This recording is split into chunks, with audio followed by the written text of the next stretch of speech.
Wild and Wacky Wednesday here on Main Street Sports Today, presented by the Tennessee Orthopedic Alliance of Columbia. I'm Maurice Patton, along with Wade Neely. We'll be with you here for the next couple of hours discussing sports topics of local, regional, and national importance. Big stuff going on today's show. So looking forward to this next couple of hours. We will be joined later in the show by CALHOUN of Off the Hook Sports, talking little Lady Vols basketball. They had a development yesterday that we wanted to get into. And we will be joined in the next segment by Heather Williams of WCYB TV up in Johnson City as she brings us our weekly NASCAR segment. So looking forward to both those guests and plenty of other stuff to touch on as we go through until 4 o'clock today. Wade, happy hump day. Happy hump day to you. Happy holiday to everybody. Juneteenth off and running here in P-Town, Mo. We had our big celebration this weekend, but it's good to be with everybody smack dab in the middle of the week today. Yeah, we should probably talk about again. We had Jeff Ham on last week. The Nashville Sounds will be observing Juneteenth in a number of different manners for tonight's game against Durham. First, the Nashville Sounds will be the Nashville Elite Giants. They'll be taking on the Durham Black Sox, trying to even this series after dropping the opener last night. But they'll also be giving out a Henry Kimbrough bobblehead and various other activities in observance of Juneteenth. So if you get a chance, get out to First Horizon Park later today. Yeah, thanks for mentioning that, Wade. That's and it is to be acknowledged, and we will talk more about some other things along those lines as the show progresses. But again, big show, a lot going on. NHL, Men's College World Series, Major League Baseball. Hey, if you listen closely, I think Florida just hit another home run. Man, what did they score? 7 in the first inning in that one? We'll get to that here at some point as well. But yeah, somebody went home this morning. We talked yesterday about there only being one game yesterday because of inclement weather out in Omaha. So they have a 3-game schedule today out at Omaha, and they already got the first one done. And apparently Tennessee's game that was supposed to be starting right about now is getting pushed back about 45 minutes. So going to be a long Wednesday out in Omaha, but I mean, it's college baseball. So, I mean, it's not like you can complain a whole lot, right? Yeah. I saw one tweet earlier today that said this game it already lasted 2.5 hours and we just hit the 5th inning. So do not bank on Tennessee, Florida State starting at their original scheduled time. And yeah, they went ahead and pushed that baby back, which means we'll get to catch a little bit of it, the bulk of it during the show today. During and after, for sure. Mm-hmm. Absolutely. So yeah, like we said, a lot of good stuff going on today. So let's go ahead and get into it. Let's start with yesterday's results, today's schedule, or today's results in at least one case on the rundown. This is the rundown. Let's kick things off, folks. Hump Day style in Major League Baseball results from last night. A couple of low-scoring affairs for the hometown teams, as it were, as Atlanta defeats Detroit. 2-1 was your final there, and Chicago knocks off Houston 2-0 shutout victory for the White Sox. Durham defeating the Sounds last night. It was the Bulls 6 and the Sounds 4. A couple of WNBA scores from last night, and a potential tough injury situation in this one as the Sun knock off the Sparks 79-70, and Cam Brink took a big tumble last night. We'll see if we get an update on her as this show continues. Phoenix, big win for Phoenix last night, knocking off the Liberty. 99-93 was your final in that one to cap yesterday's scoreboard. That is a big win for the Mercury there. Major League Baseball action today already in the books. The Atlanta Braves with a 7-0 win over Detroit, completing a 3-game sweep of the visiting Tigers there. 7:10 tonight, the Astros continue their series in Chicago against the White Sox. Again, 6:35 tonight out at First Horizon Park. It's the Durham Black Sox and the Nashville Elite Giants. In WNBA action tonight, 6 o'clock start. You can see it on NBA TV. It's Washington at Indiana. 7 o'clock, the Atlanta Dream is at the Minnesota Lynx. And at 9 o'clock, the tail end of a doubleheader on NBA TV, it's the Seattle Storm. There we go. Against the Aces of Las Vegas. So you got a doubleheader on NBA TV tonight of double WNBA action. And on the pitch, it's the Nashville Soccer Club at the Toronto Football Club tonight. 6:30 first touch. You can see it on Apple TV. And that is your rundown.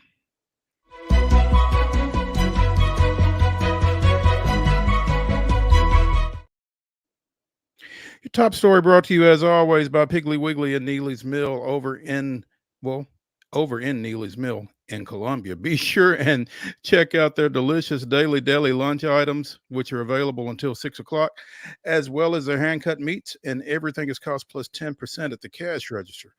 Piggly Wiggly, Neely's Mill, Columbia, bringing you our top story. And we started to hear this during the evening yesterday. Many will tell you he was the greatest baseball player in the history of the game, certainly considered to be the greatest living ball player. Willie Mays died last night at the age of 93. And it felt like as this was starting to come out that some folks were kind of missing it. I don't know if they were or not, or maybe I was just a little bit more aware. Tomorrow, the San Francisco Giants and the St. Louis Cardinals will play a game at Rickwood Field in Birmingham, in keeping with some of the, the Field of Dreams, other special events at special venues that Major League Baseball has played over the last few years. They have revamped Rickwood Field to get it ready for this ball game. And this was where Willie Mays played his first professional baseball, and it just felt really ironic in an unfortunate way that 2 days before this game was scheduled, he leaves us. Obviously, part of the ceremony going along with this, with the Giants being there in particular, was and is to honor Willie Mays. And it should be, there will definitely be a different level of emotion and reflection involved with this game tomorrow.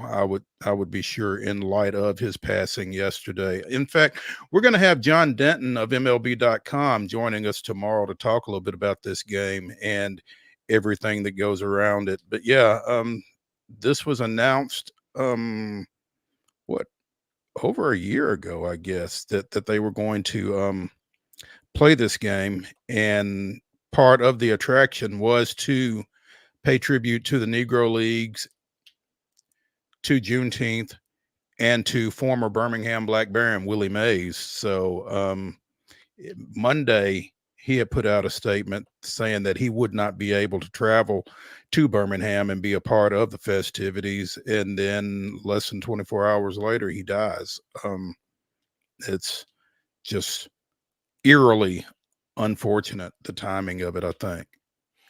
Yeah, and that's what shook me yesterday, Mo. And you had even sent me the text kind of with the news. And I thought back to when I saw that statement that came out on Monday, and I was like, obviously, that's very unfortunate that he's not going to get to be a part of that. Mm-hmm. But I kind of almost just chalked it up to either not feeling well or just, travel plans. And I didn't really think much about it. And then yesterday I kind of stopped, as every outlet, all of social media, texts were flying. This is one that kind of reverberates across not just baseball, but kind of across the sporting and life landscape in this country. And man, feels like we kind of lost one of those, how did I see it phrased last night? Kind of those mythological, because obviously most of us didn't get a chance to see him. Definitely not in his prime, but man, it seems like one of those mythological characters that you kind of just grew up hearing about, but not really knowing about, and kind of idolizing and mimicking as best you could growing up, with your over the shoulder catches and whatnot. And it's just, it just feels like, man, a real piece of the fabric of America kind of as whole kind of left us yesterday. Yeah. His statement Monday, I'm not able to get back to Birmingham this year, but we'll follow the game back here in the Bay Area. My heart will be with all of you who are honoring the Negro League ball players who should always be remembered, including all my teammates on the Black Barons. I want to thank Major League Baseball, the Giants, the Cardinals, and all the fans who will be at Rickwood or watching the game. It'll be a special day, and I hope the kids will enjoy it and be inspired by it. I think kids have been inspired by Willie Mays for generations and adults as well, actually. So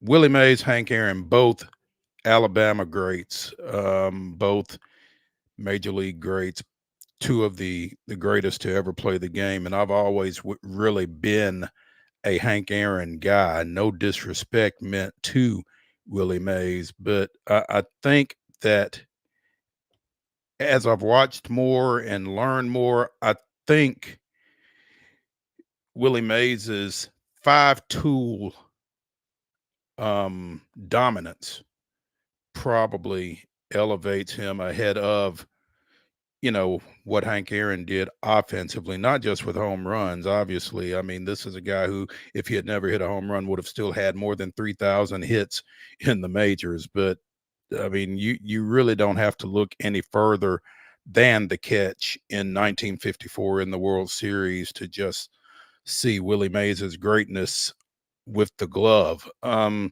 This is a guy who won 2 National League MVP awards 11 years apart. No one else in any professional sport has done that. That's impressive. Not just in baseball, but in any professional sport. He won 2 MVP awards over an 11-year span. 24 All-Star games, 660 home runs, 12 Gold Gloves. If you're into analytics, his wins above replacement number was 156.2. And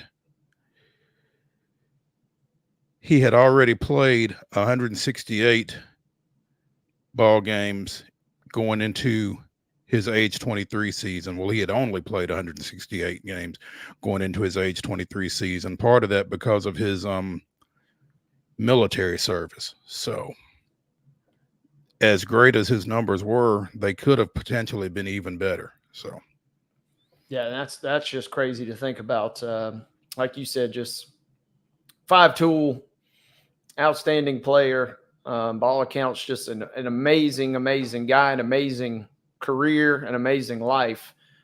Kind of in that throwback bygone era, like I said, that when the radio is crazy that we had to catch on live video or have it on video that we can go back and watch, because that's kind of in that era where everybody just camps around the radio and just listens. And man, what a career. And like I said, what a life.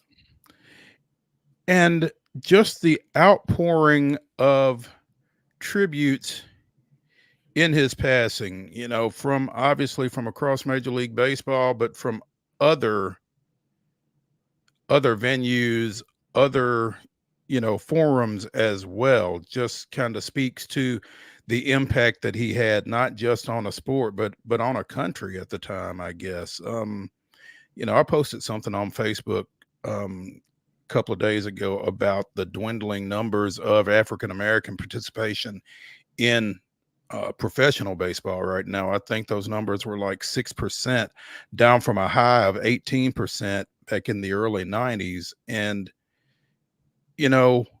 obviously Willie Mays, Hank Aaron, they were coming right behind Jackie Robinson out of the Negro Leagues and starting to push African-American participation to those 18% numbers, 1 in 5 at one point. And it wasn't just that you had African-Americans playing baseball, but they were playing at a high level. Again, Willie Mays was a 2-time MVP. You see what he did over his career, similar to, obviously Hank Aaron, but it wasn't just those two guys. I mean, if you go back and just kind of look across Major League Baseball in the 60s and 70s and look at some of the All-Star game pictures and that kind of thing, it's just striking, especially when you look at Major League rosters now, the level of involvement that there was. And, obviously there are other things that impact that lack of participation these days, other sports, other issues, financially as much as anything, accessibility, that kind of thing. And it's probably more than we need to get into, but it's just, I feel like, I don't know if we are missing out on the Willie Mayeses and the Hank Aarons and those folks at this point or what, but it was certainly a special time when those men were playing this game, and he's certainly to be,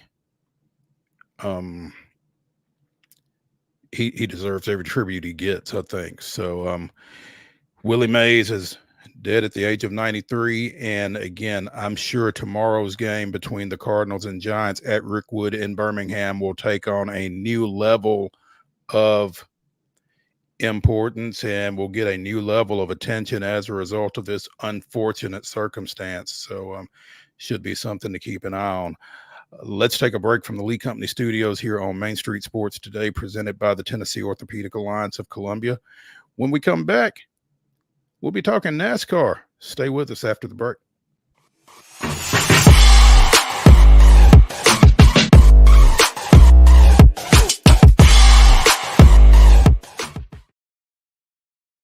Wild horses are coming to Franklin. The Mustang Heritage Spectacular. 4 days of celebrity freestyle, liberty training, trick riding, and extreme Mustang makeover. Plus the shopping. Over 100 vendor spaces with clothing, food, home goods, and things you can't find anywhere else.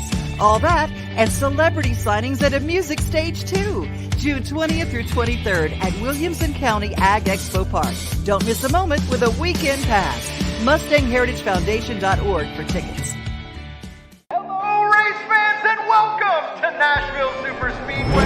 That's right, guitars and fast cars right here in Music City. This summer, NASCAR is back at the Nashville Super Speedway.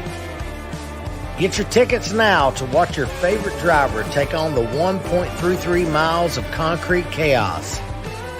Visit NashvilleSuperspeedway.com to lock in your spot June 28th through the 30th for the Ally 400 race weekend. Whether you're an athlete or a weekend warrior, when it comes to your performance, don't settle for anything less than excellence.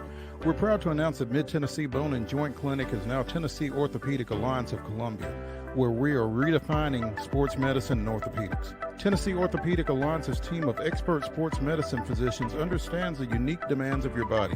TOA Columbia specializes in personalized orthopedic care, offering state-of-the-art treatments for everything from sports injuries to joint replacements. Learn more at toacolumbia.com. Custom Stone Handler supplies over 600 distributors and suppliers with quality stone products. Along with River Stone, we produce and distribute over 100 building, landscape, and other bulk products. Our goal is to provide quality products, service, and partnerships to ensure our customers' success. We firmly believe that the measure of any person or company is how they treat other people and customers. Give them a call at 931-490-4990 or visit CustomStonehandlers.com. Nashville Sounds Baseball is back in Hit City for the 2024 season.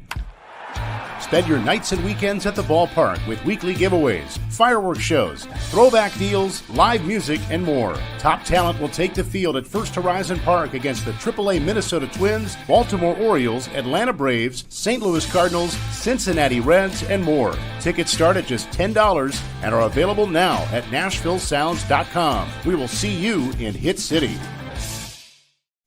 With Lee Company technology, the best handymen are hands-off.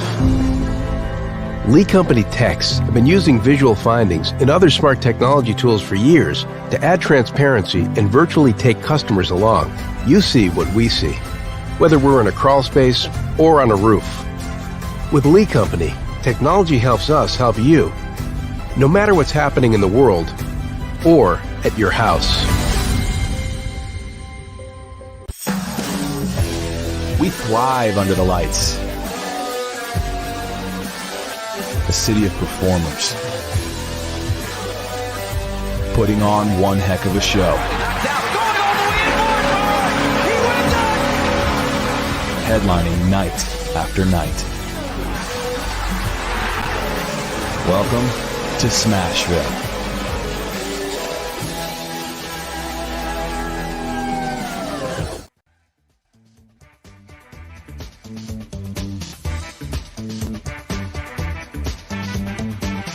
Wild and Wacky Wednesday continues here on Main Street Sports Today. I'm Maurice Patton along with Wade Neely. At the end of the show, we will be bringing you the weirdest, wildest, and wackiest stories from across the globe. So stay tuned for that.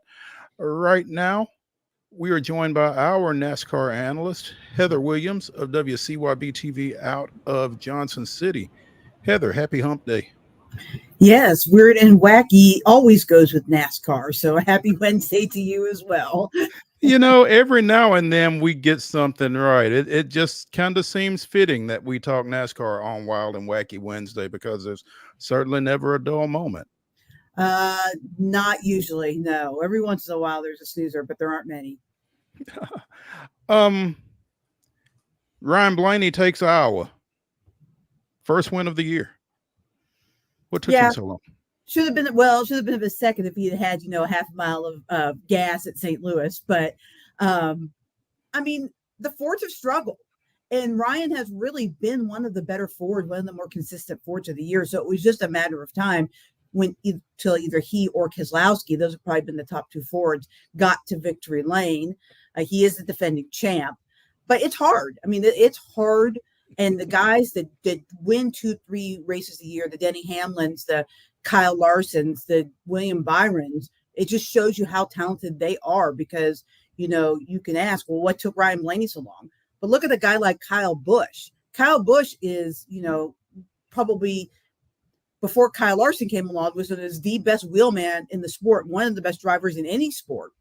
It's been over a year since he's won a race now. His streak of consecutive seasons, which he set the record for since Richard Petty, it's in jeopardy of winning, races every year. I mean, he is struggling. And so it just goes to prove how hard it is to win races in this series and how the guys that do it consistently are just how good they really are. You said it was a good weekend for Fords. Joey Logano comes in sixth. Hendersonville's Josh Berry comes in seventh, both with wheeling Fords around. Good weekend for Trackhouse. Daniel Suarez ninth and Ross Chastain 11th. Neither of those were Fords, but good weekend for Trackhouse. Yeah, it was a great weekend for Trackhouse. And then Daniel Suarez got to cap the whole thing off by yesterday. He became officially a U.S. citizen, took the oath of citizenship yesterday in Charlotte. He passed the citizenship test about 2.5, 3 weeks ago, and I got a chance to talk to him about that. Super excited. And I think it's great. He talked about, when I talked to him about what a process it is to becoming a United States citizen, how long it takes. He moved here in 2011, I believe, and almost immediately started the process. And so here we are, 2024, before he finally becomes a citizen. He came here, he got his green card, his work visa. Then he, started working on, all the tests and the classes and the things you have to go to, finally passed that. And then now here he is a citizen. So big week for him. And that team is actually sort of starting to sort some things out, specifically the 99. The one's been pretty consistent without the ebbs and flows. The 99 obviously has to win, but they've also had lower lows. Trackhouse, I think, in their third year is really in their third year with this driver lineup, is really starting to kind of see how hard it is to consistently have two cars up at the front. You see it, the big teams having 2 or 3 or 4 teams at the front. The more teams you have, the more work, effort that has to go into running up front consistently. And so they're going to figure it out. They're starting to figure it out. They're running much better as a group now. But, that prolonged consistency, as I mentioned, this sport is hard. So, but they're running pretty well coming to the track in a couple of weeks. And they would love to win more than any other track, and that's Nashville. Exactly. What else kind of caught your eye at Iowa? The repave worked out better than I think people thought. The kind of Frankenstein repave, where part of it they repaved, part of it they didn't have time to. It made for some really interesting strategies. The questions about tires, because it was warmer and the track was actually a little faster than when the tire test. So there were some people that came with setups based on the data of the tire test, specifically the Toyotas, that were completely out in left field in this race. I don't think that I've seen Denny Hamlin, and I actually talked to a couple other drivers about this. I don't think I've seen Denny Hamlin's team, the 11 team, this out to lunch since the first year of the next gen. They just don't ever show up and immediately drop from, I don't know, I think they were 6th or 7th in qualifying back to 30th and got lapped in the first stage. That never happens. But I think that it was interesting. Then they used a little strategy. They stayed out long on a pit stop, got track position, then ended up in the wreck, ended up not having a great day. But Iowa, with the repave, short track, some of the things that were going on, some teams that were out to lunch, allowed for strategy to play into it, made this a really interesting short track. Maybe other than the crazy tire thing that happened at Bristol early in the year, probably the best short track race of the year other than that. So good on Iowa, and the fans showed out as we knew they would. They wanted to race there forever. So I think it was a really good weekend for NASCAR. Yeah, it sounded that was kind of what we talked about last week, Heather. Was you told us that Iowa was going to show up and show out, and it sounds like they did. I'm curious, break down the wreck that leads to Kyle Larson kind of ending his day early, because it seems like he had a great car and was running well before kind of disaster intervened. Yeah, I mean, it was one of those racing things, you know, somebody gets squirrely, gets into them. And, you know, at the time he was really angry, specifically at the 11, but I don't know that was necessarily the 11's fault. They were going 3 and 4 wide at Iowa because they allowed to do that. But when you do that, especially if you throw it in there 3 wide, you better make it stick. And in that instance, it didn't stick. And, you know, Kyle Larson paid the biggest price because he and Blaney were definitely the class of the field all day long. One of those two was going to win the race. And his misfortune, his being Kyle Larson's, turned into Blaney's fortune. And really, there was nobody else that could stay up front with him after that. Also curious, how did our guy Christopher Bell end up doing? Because you had mentioned last week that some of these drivers who had experience on that track in different circuits or different races would maybe potentially have a small edge. And I'm curious how some of those, did any of those edges kind of appear for those quote unquote more seasoned drivers in Iowa? Well, sure, because for instance, the winner, Ryan Blaney, now has won in all 3 series at Iowa. He had a Truck Series win, an Xfinity Series win, and now a Cup Series win. I think Christopher Bell ended up for somewhere around 5th, 6th, but right outside 4th. Okay, 4th, close, but top 5. So that's another guy that had some experience there. So I do think that helped.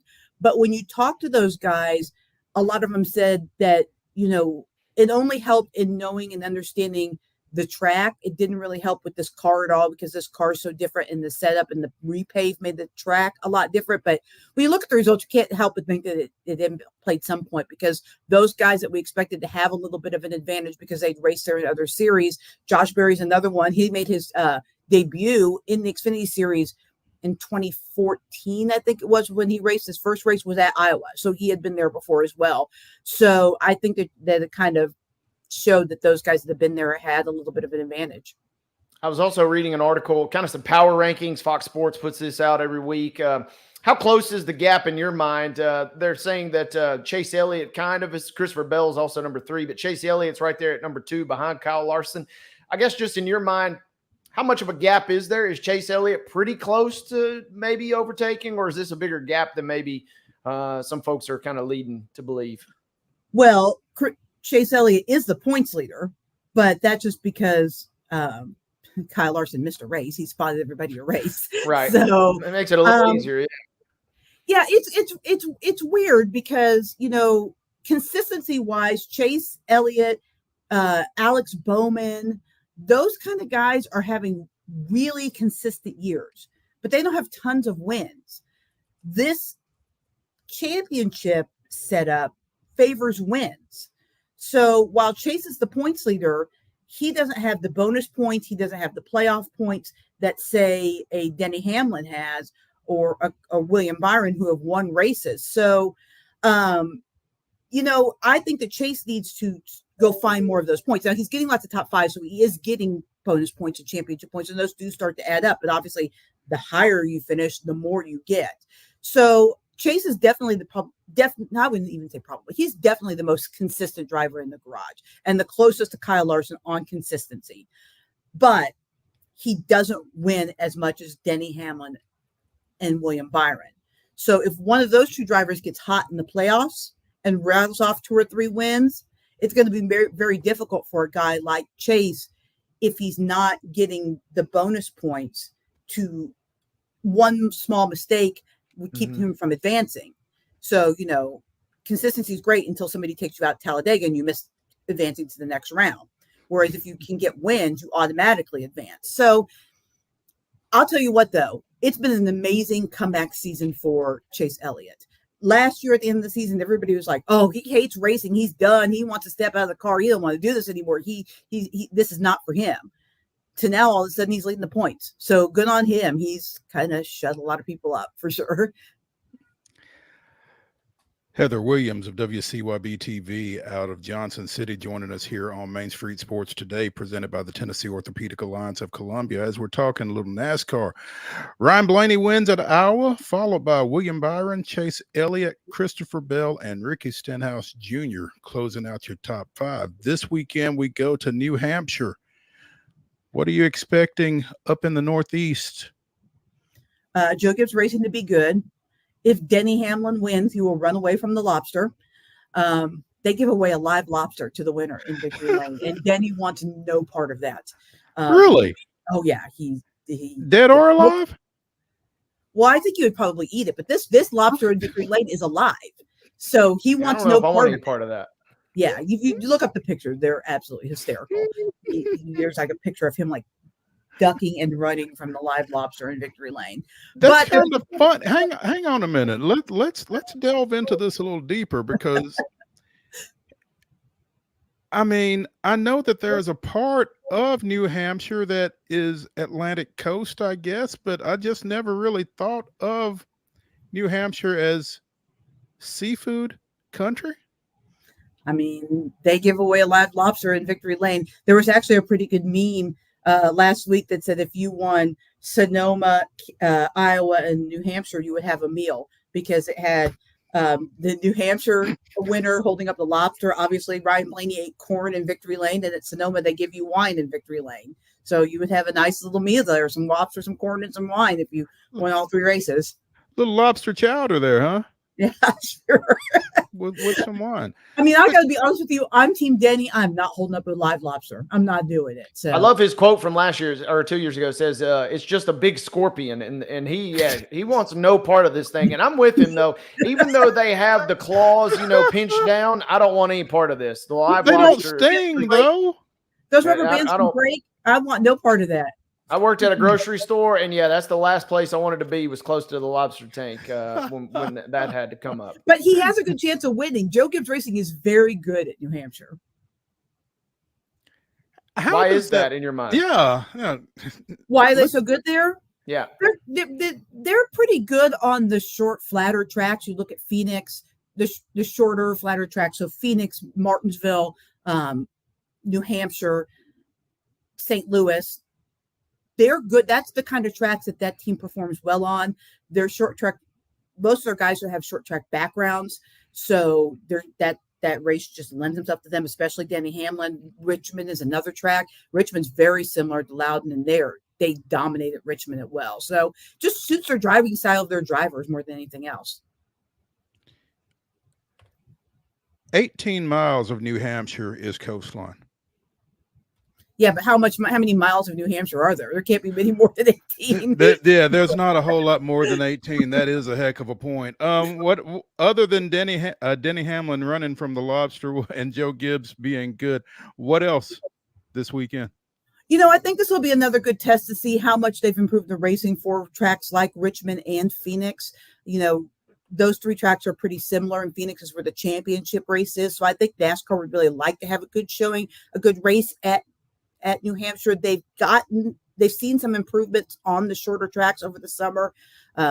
Specifically last week, Iowa was a really good race. Bristol, in the early spring was a good race. So the short track program is improving on some of the bank tracks, but the super flat tracks are the ones where they still continue to struggle. So I think they would like to see some improvement in the racing at Loudon.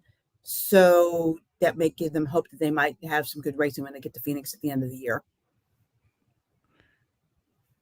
Heather Williams, our NASCAR expert, joining us as she does most every Wednesday, and really appreciate you working with us last week and bumping back to Thursday so that we could get another couple of guests in. But hope to see you again next Wednesday as we talk about who got the lobster. Yes, for sure. Yeah. Thanks, Heather. Yeah, we'll see you guys. All right. Hey, when we come back here to the Lee Company studios on Main Street Sports Today, we'll be talking a little baseball. Stay with us after this break.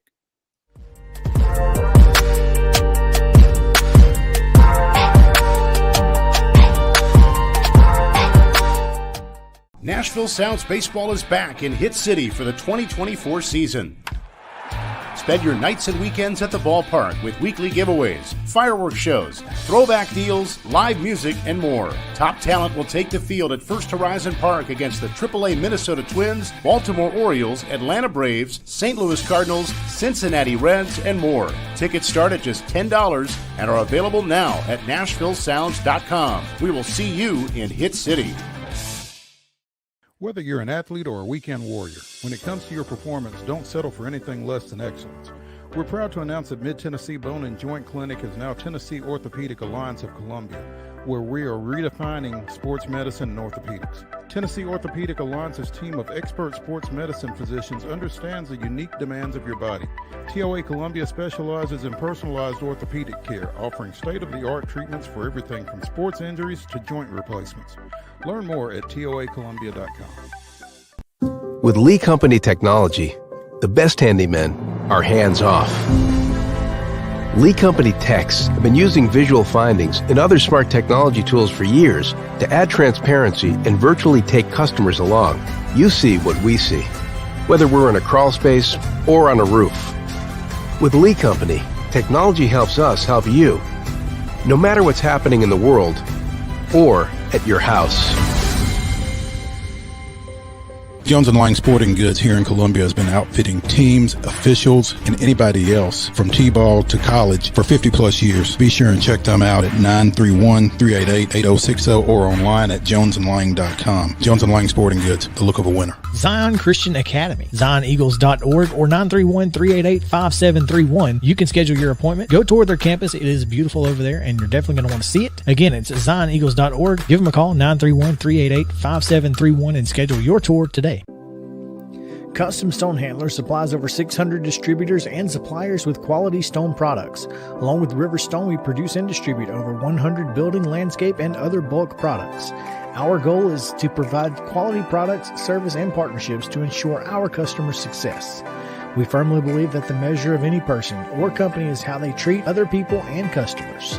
Give them a call at 931-490-4990 or visit CustomStonehandlers.com.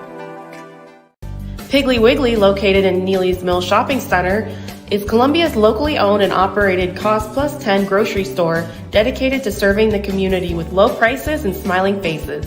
Piggly Wiggly offers fresh, hand-cut meats daily as well as daily hot plate lunches from their deli counter.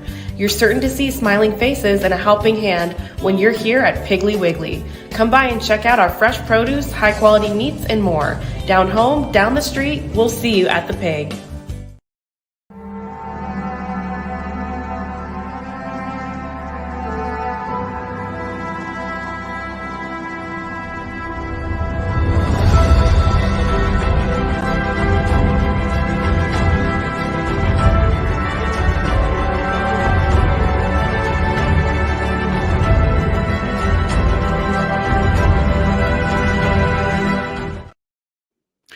June 19th, 2016, Julio Teheran throws a complete game one-hitter with 7 strikeouts as the Braves win 6-0 at Citi Field against the Mets. The victory completed a 3-game series sweep for Atlanta, which improved to 23-46. Not a great year for Atlanta in 2016.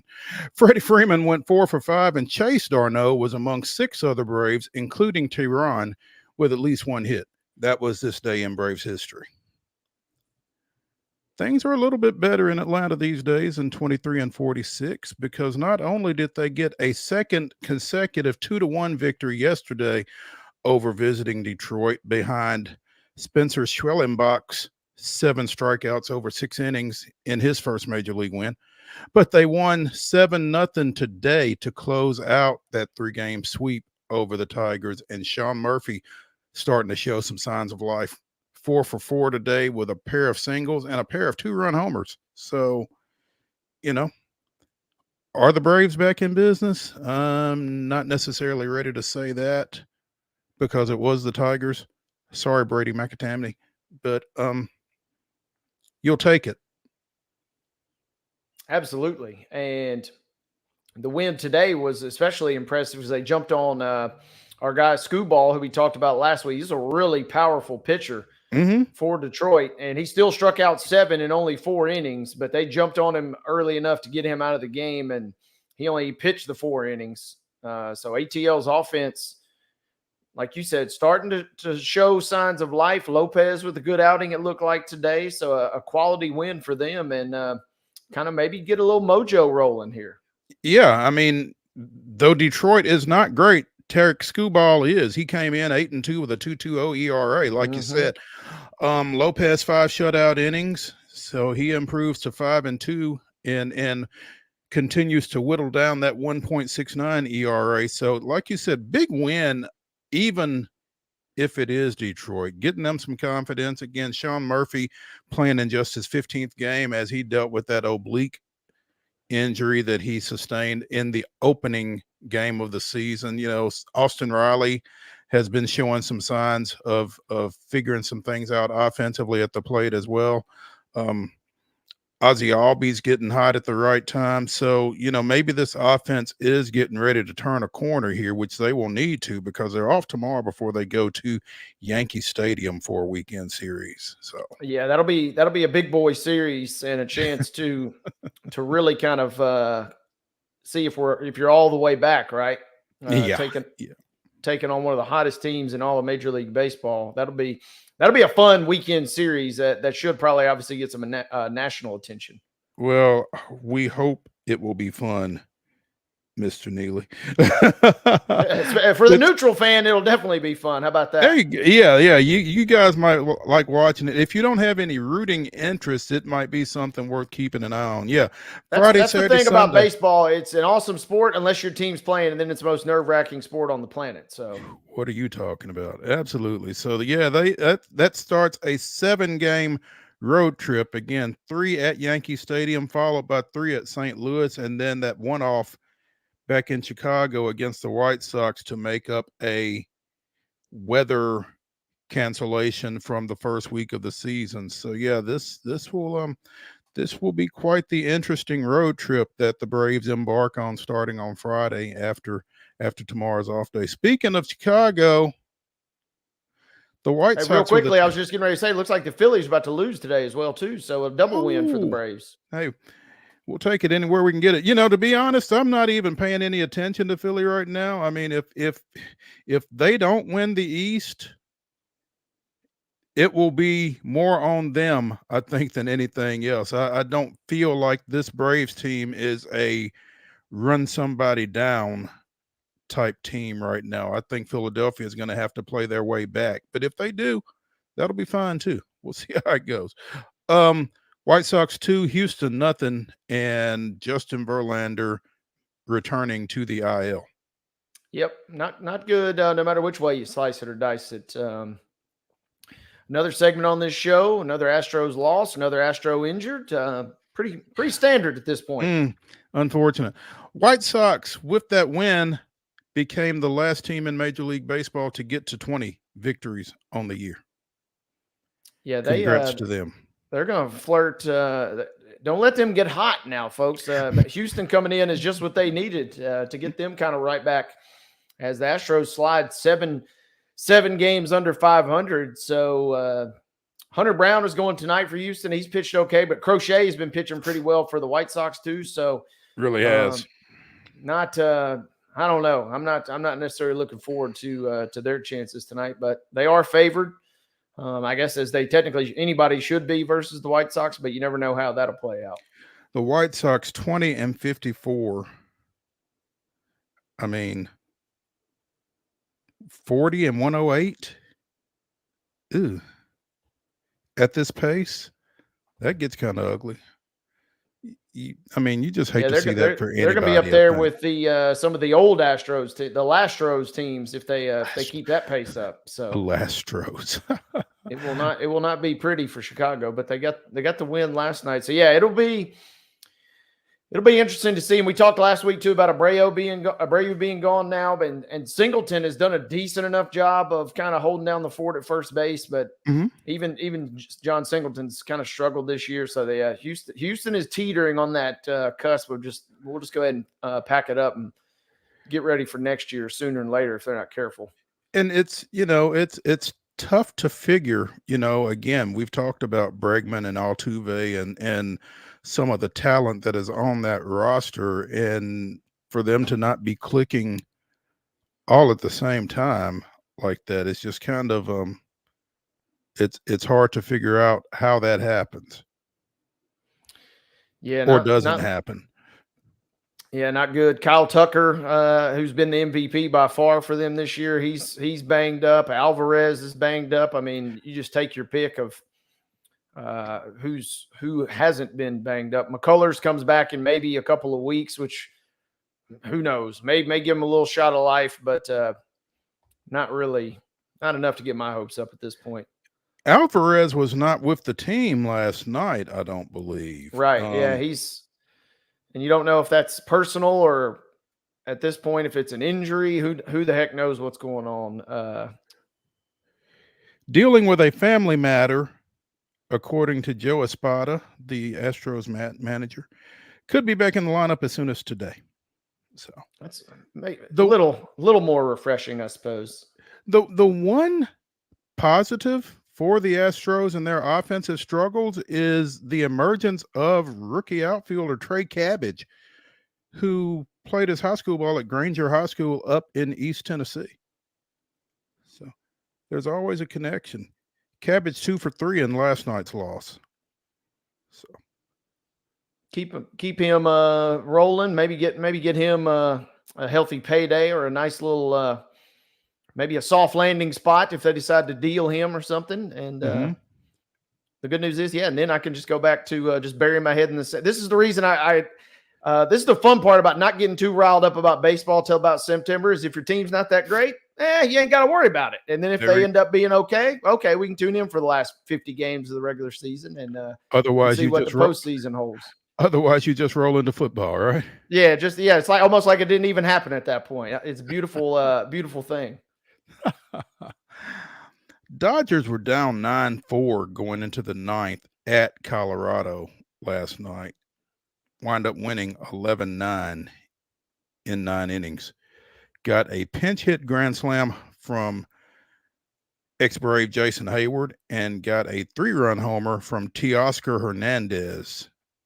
And there was some Florida State level consternation with the latter home run because Hernandez had a check swing that went for ball 3, forcing a full count before the 3-run homer that would have gotten the Rockies out of the inning had the strike been called. So tough one to swallow for the Rockies, who are on the struggle bus as well, but the Dodgers kind of continuing to do Dodger things even without Mookie Betts, who, as we discussed earlier this week, is out with a broken left hand and no real prognosis as to when he will be back. So Dodgers, Phillies, Braves, 3 of the 6 teams in the National League with 40-plus wins.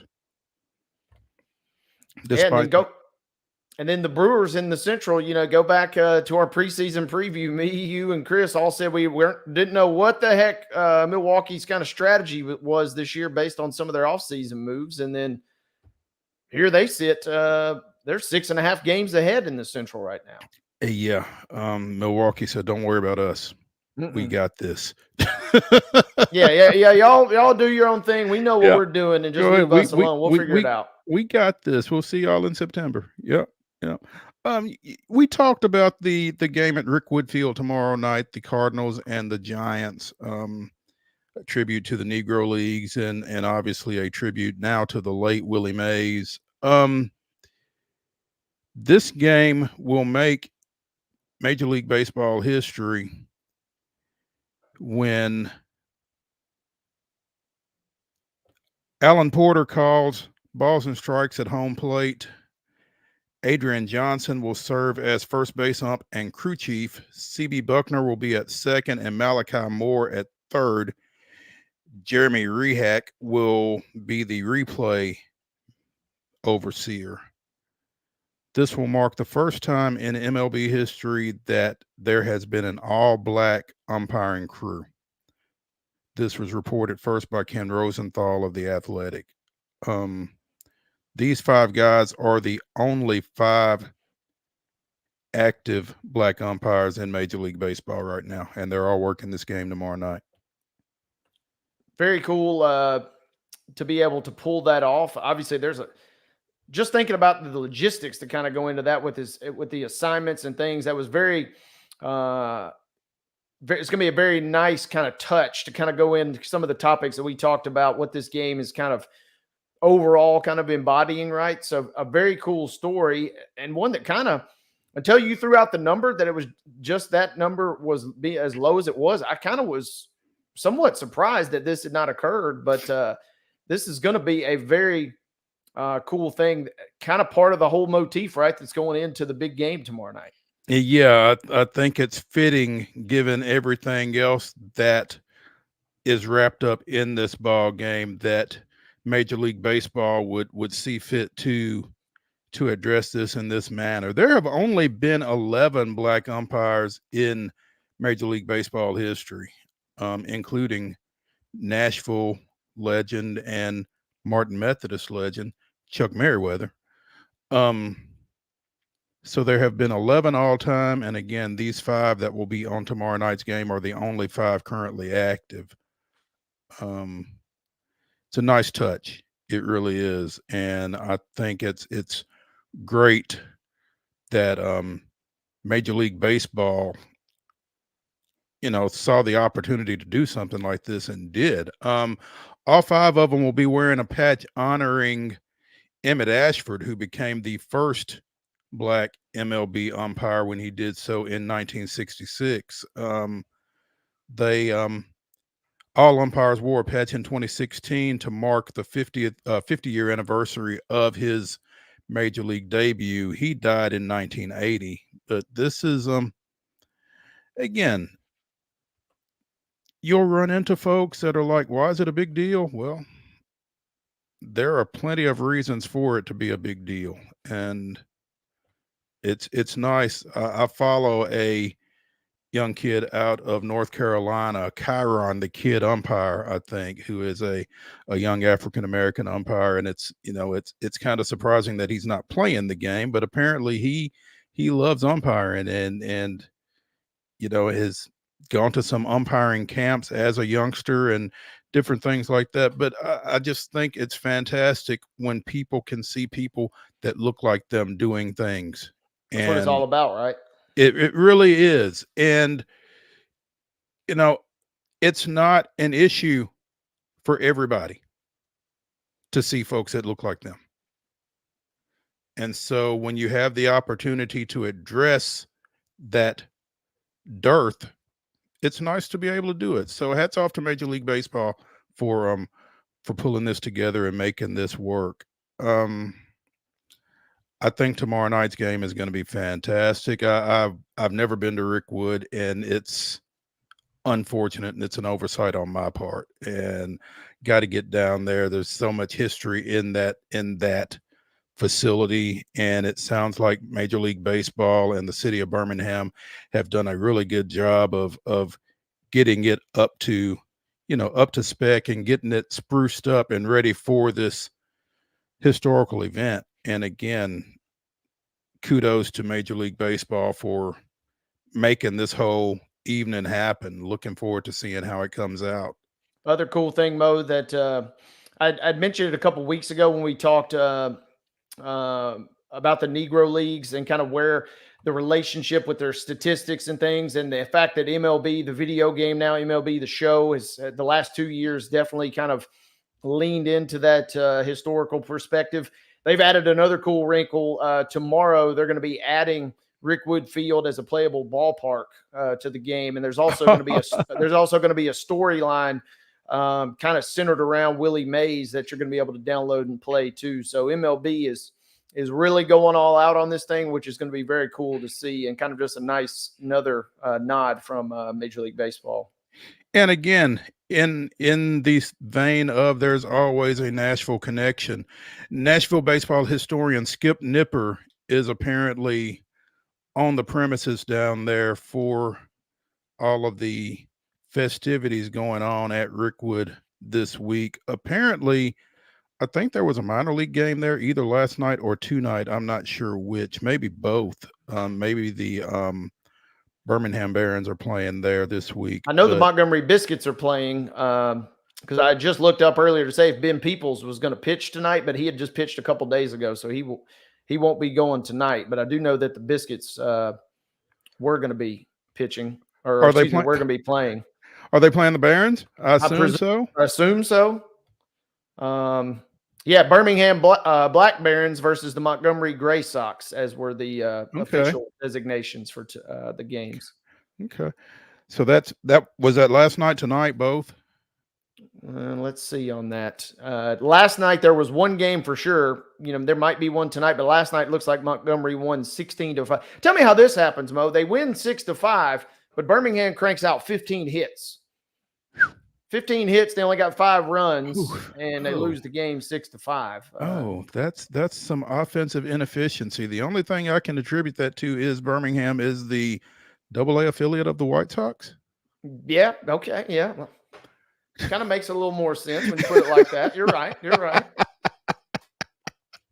Oh, White Sox catching strays out of Nashville. Hey, our number 1 of Wild and Wacky Wednesday here on Main Street Sports today is complete. We will return to the Lee Company studios of our respective abodes on the other side of this break. Stay tuned.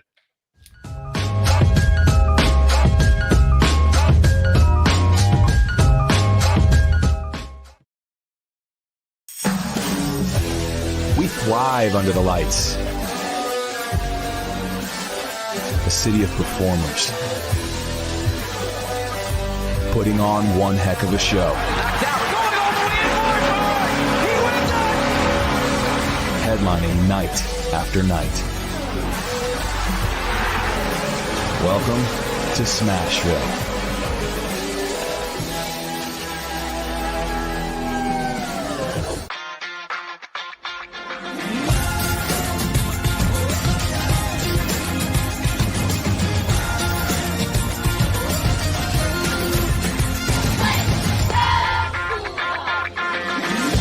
Whether you're an athlete or a weekend warrior, when it comes to your performance, don't settle for anything less than excellence. We're proud to announce that Mid-Tennessee Bone and Joint Clinic is now Tennessee Orthopedic Alliance of Columbia, where we are redefining sports medicine and orthopedics. Tennessee Orthopedic Alliance's team of expert sports medicine physicians understands the unique demands of your body. TOA Columbia specializes in personalized orthopedic care, offering state-of-the-art treatments for everything from sports injuries to joint replacements. Learn more at toacolumbia.com. With Lee Company technology, the best handymen are hands-off. Lee Company techs have been using visual findings and other smart technology tools for years to add transparency and virtually take customers along. You see what we see, whether we're in a crawl space or on a roof. With Lee Company, technology helps us help you, no matter what's happening in the world or at your house. Jones and Lang Sporting Goods here in Columbia has been outfitting teams, officials, and anybody else from T-ball to college for 50 plus years. Be sure and check them out at 931-388-8060 or online at jonesandlang.com. Jones and Lang Sporting Goods, the look of a winner. Zion Christian Academy, zioneagles.org or 931-388-5731. You can schedule your appointment. Go tour their campus. It is beautiful over there, and you're definitely going to want to see it. Again, it's zioneagles.org. Give them a call, 931-388-5731, and schedule your tour today. Piggly Wiggly, located in Neely's Mill Shopping Center, is Columbia's locally owned and operated Cost Plus 10 grocery store dedicated to serving the community with low prices and smiling faces. Piggly Wiggly offers fresh, hand-cut meats daily, as well as daily hot plate lunches from their deli counter. You're certain to see smiling faces and a helping hand when you're here at Piggly Wiggly. Come by and check out our fresh produce, high-quality meats, and more. Down home, down the street, we'll see you at the Pig. Nashville Sounds Baseball is back in Hit City for the 2024 season. Spend your nights and weekends at the ballpark with weekly giveaways, fireworks shows, throwback deals, live music, and more. Top talent will take the field at First Horizon Park against the AAA Minnesota Twins, Baltimore Orioles, Atlanta Braves, St. Louis Cardinals, Cincinnati Reds, and more. Tickets start at just $10 and are available now at NashvilleSounds.com. We will see you in Hit City.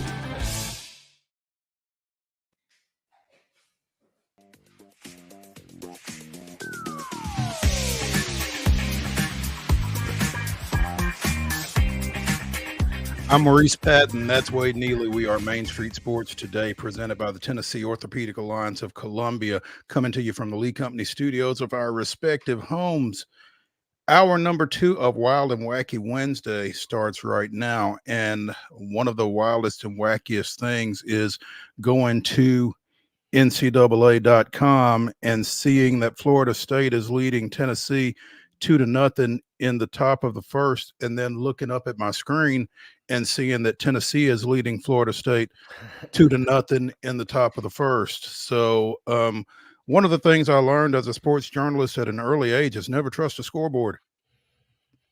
That's how they get you, right? That is how they get you. Absolutely. Tennessee's got first and third with 2 outs and leading Florida State 2-0. And I believe the Seminoles starting pitcher has already exited. So good start for the Vols. Vols starting out fast, kind of like the Florida Gators, as we mentioned in our first hour, did bouncing Kentucky. It was see you later Wildcats this morning. Yeah, it was definitely not see you later alligators. Kentucky scored early in that one, though. I think they were up 1-0 before Florida. Rally was 7 in the first and went through at least one Kentucky pitcher. They forced one pitching change in the first inning of that ball game, and maybe more, because I kind of lost touch with it after that. But again, Tennessee up 2-0. Florida with a 15-4 victory secured a spot in today's late game against Texas A&M, where the Gators will have to win tonight to force a decisive game tomorrow in that one. The winner of Texas A&M and Florida will clinch a spot in the best-of-3 championship series that will begin Saturday. If Tennessee can close this thing out, then they will advance. Otherwise, they'll play tomorrow. So Florida's got to win 3 games in 2 days. Is that right? Exactly. Oof. Yeah. But when you consider that Florida was, I believe they were the only team in this 8-team field that was not a national seed coming in. They're kind of, to some degree, playing on house money anyway. But, once you get here, you certainly want to win it. Absolutely. And to get this far and to see their bats cranking that the way they have been. Like we mentioned with a couple of our guests over the last week and a half, it feels like Florida, is just riding a hot hand right now. And I know they've already lost one game, but to your point too, playing with house money, playing loose, seemed like they certainly were loose today. And it certainly seemed like the ball was leaving the yard. Is what did we say? Did they crank 5 home runs? Did I read that earlier? They hit a bunch. Let's see if we can find that. They were clobbering the Wildcats, and unfortunately, Kentucky just bows out in 14 hits. May just been 3 Only home 3. runs. Yeah, just 3 home runs. Felt like a lot more. There were some loud homers, a few clips that I did see on the way up earlier. I'm sure it felt like more for Kentucky as well. Yeah. Was it CALHOUN also I saw broke the all-time home run record at Florida with his dinger. So he had Previously set by Laporta, Matt Laporta. Man, and 35 this season. That is crazy. Which I know they're playing a lot of games too, but I mean, man, that just seems like a lot of home runs for a college baseball player to be hitting in one season. It really does. I mean, Florida improved to 35 and 28 with the win. So what's that? 63 games, 35 homers. That's more than one every other game. Yeah. Do that math.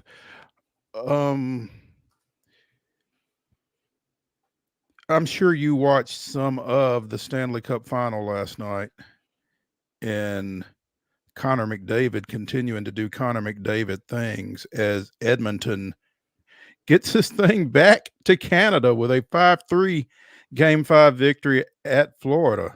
Are they gonna take this thing all the way back? Ooh, baby. We said on this show yesterday that if they could go down to Florida and get a win, who the heck knows what happens, because it certainly feels like Edmonton has now got all the momentum. All of it.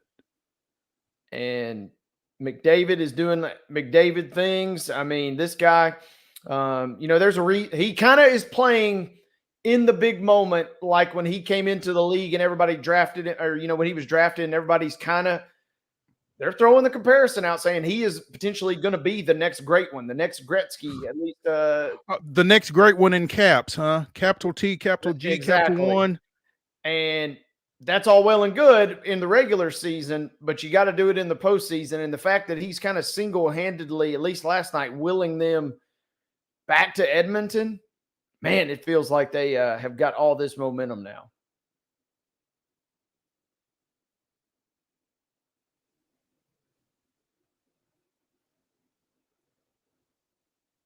And so we shall see what happens. Yeah.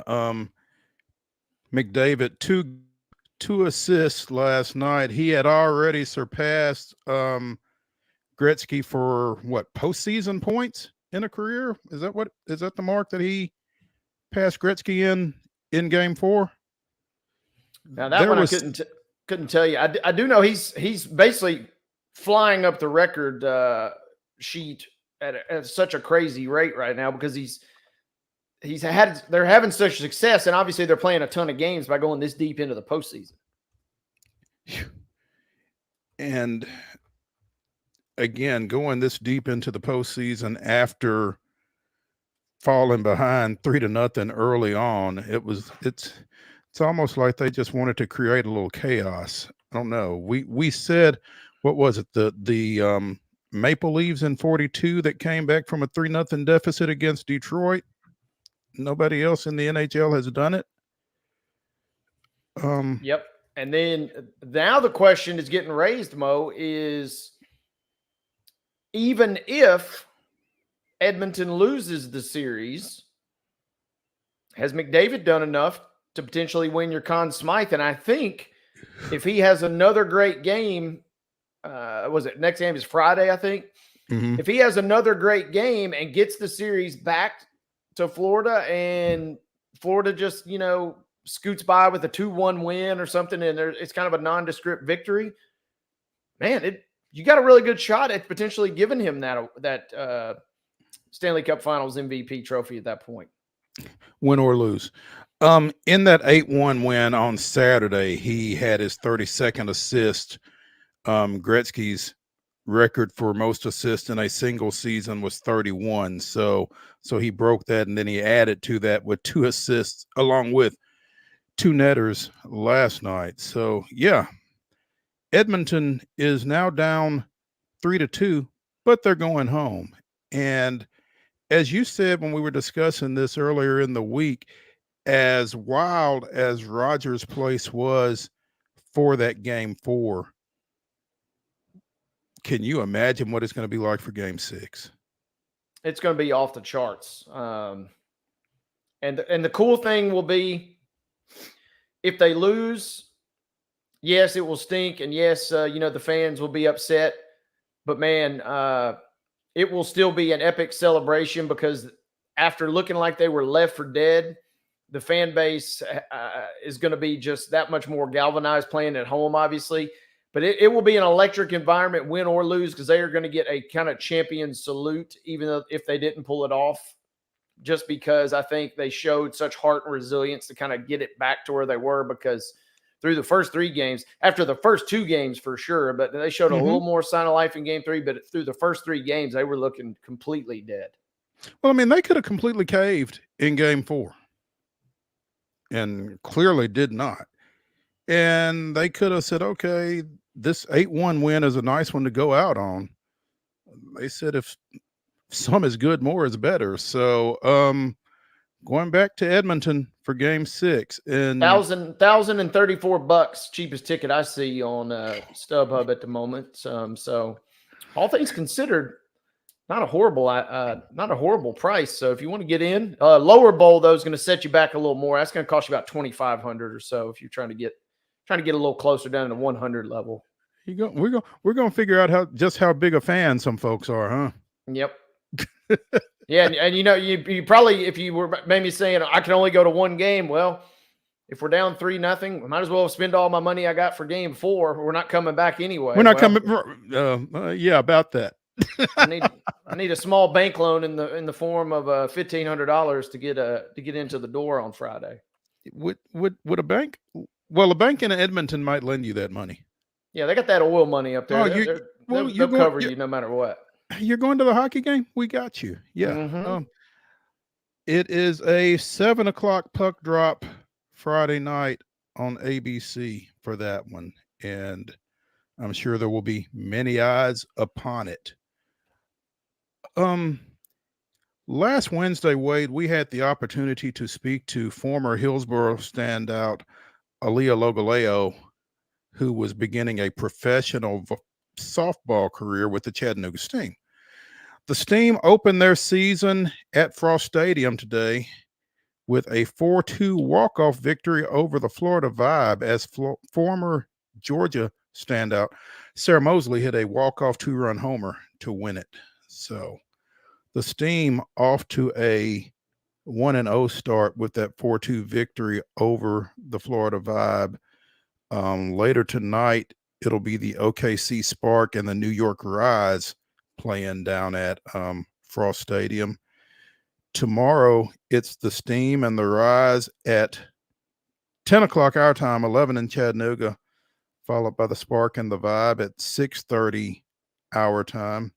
And then they will play a doubleheader again on Friday. And then the top 2 teams will play Saturday night. That game will be preceded by the bottom 2 teams out of this round robin on Wednesday, Thursday, and Friday. So if you want to check out some professional softball action, head on down to Chattanooga to Frost Stadium and check out the Chattanooga Steam, the Florida Vibe, the OKC Spark, and the New York Rise in action.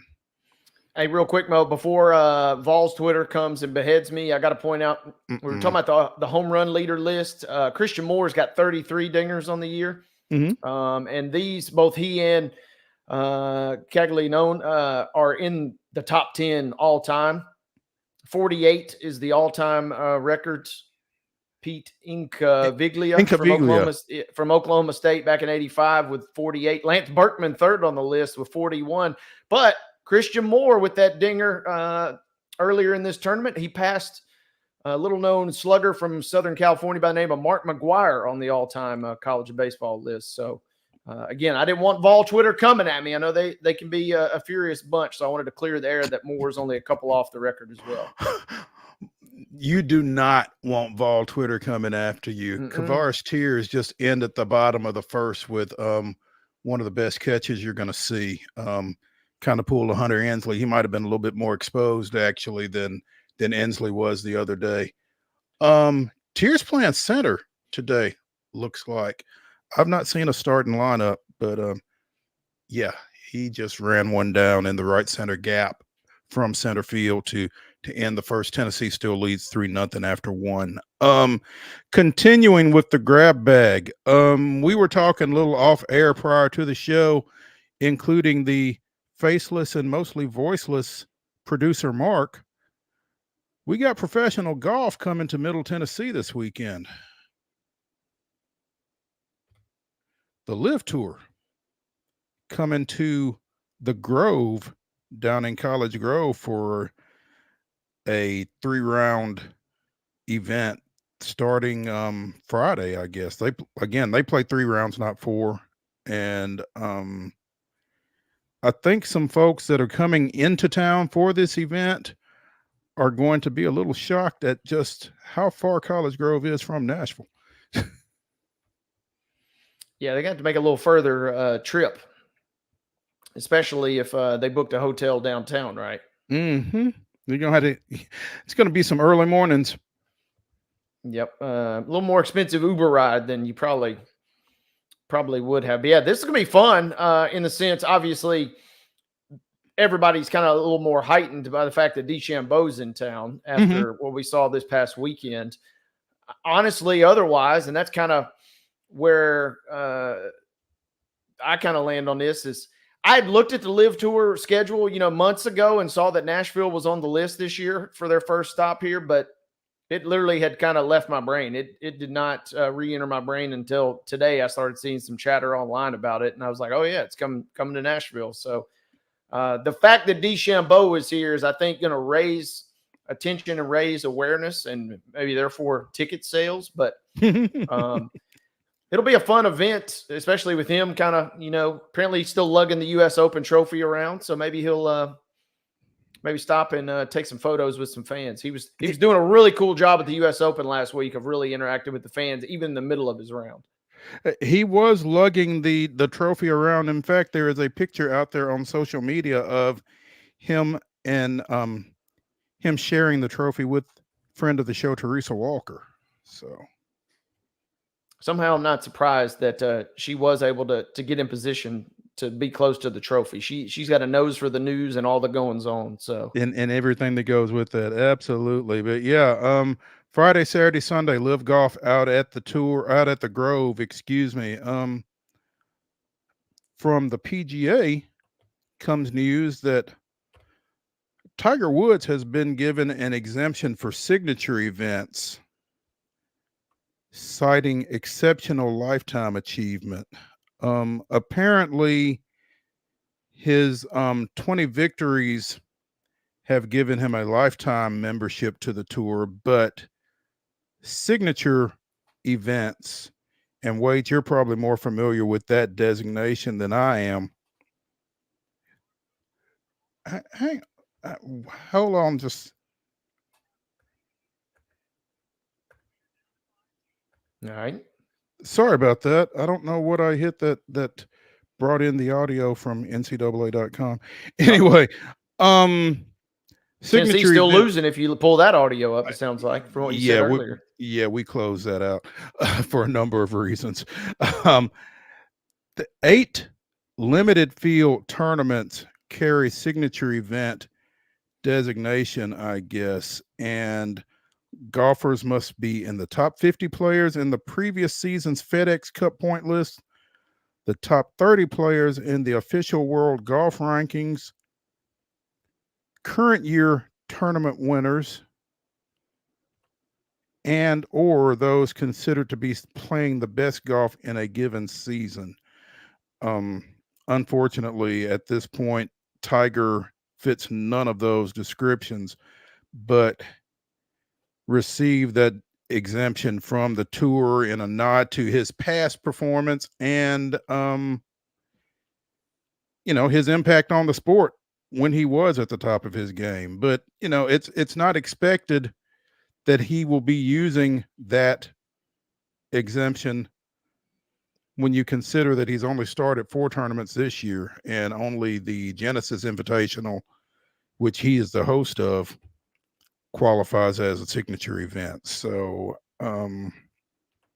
I'm not sure what the significance is of them necessarily giving him that exemption, but they did. So, Yeah. Only thing I can think of is the fact that the PGA is thinking, hey man, Tiger, you really did a solid for us. You know, all them years when you're going out and winning basically every week, and our ratings were through the roof, and you basically turned our niche sport into a household sport. We're going to do right by you.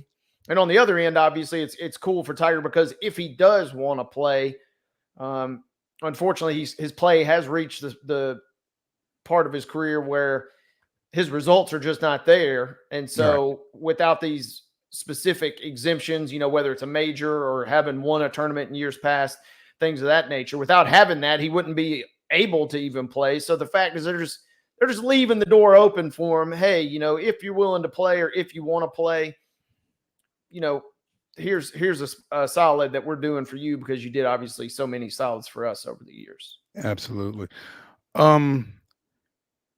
The map that I'm looking at, Wade, and I have to disclose this, says that it's 36 miles from Nashville to College Grove. Now, I don't know where in Nashville that necessarily measures from, but they're calling it a 50-minute drive.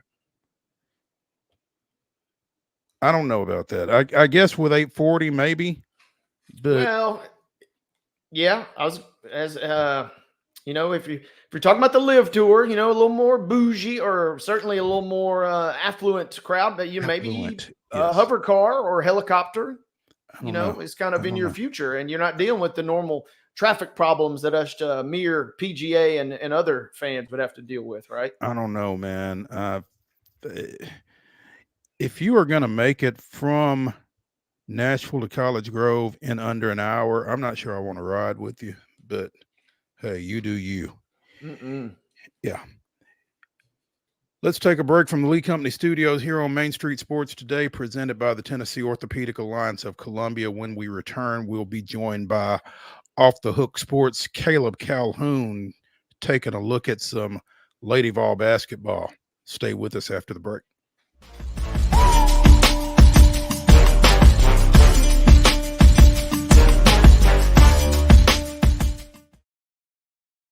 Hello, race fans, and welcome to Nashville Super Speedway. That's right, guitars and fast cars right here in Music City. This summer, NASCAR is back at the Nashville Super Speedway.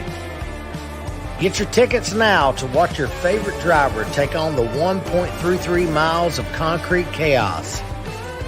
Visit NashvilleSuperspeedway.com to lock in your spot June 28th through the 30th for the Ally 400 race weekend.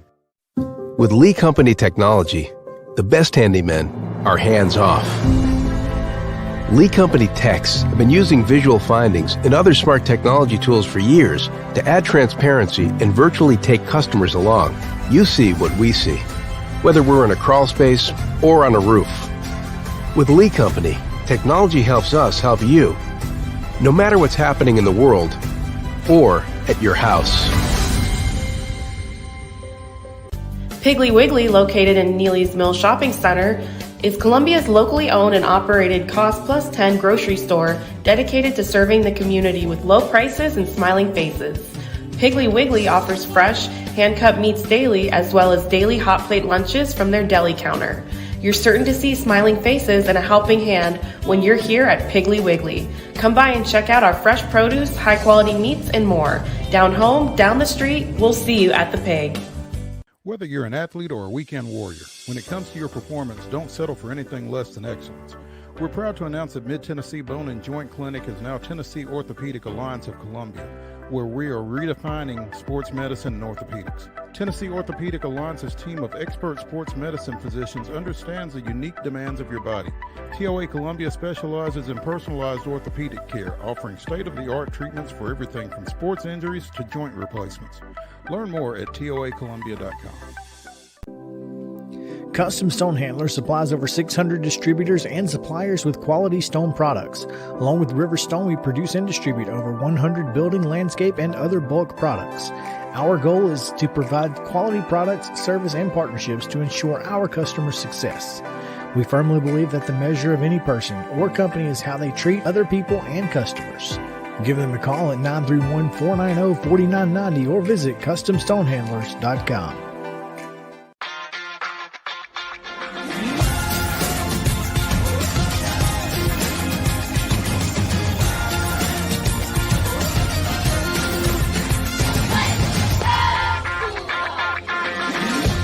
Wild horses are coming to Franklin. The Mustang Heritage Spectacular. 4 days of celebrity freestyle, liberty training, trick riding, and extreme Mustang makeover. Plus the shopping. Over 100 vendor spaces with clothing, food, home goods, and things you can't find anywhere else. All that and celebrity signings at a music stage too. June 20th through 23rd at Williamson County Ag Expo Park. Don't miss a moment with a weekend pass. MustangHeritageFoundation.org for tickets.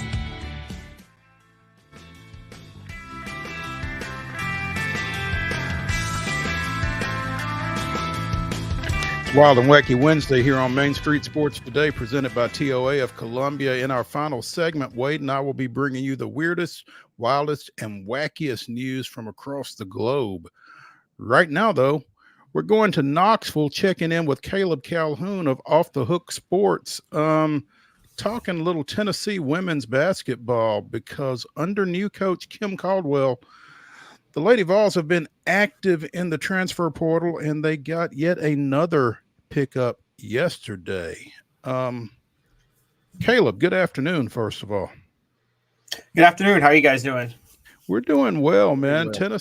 Tennessee's up, and life is good on this hump day. But tell us about the latest acquisition for the Lady Vols and just how important this influx out of the transfer portal is for new coach Kim Caldwell.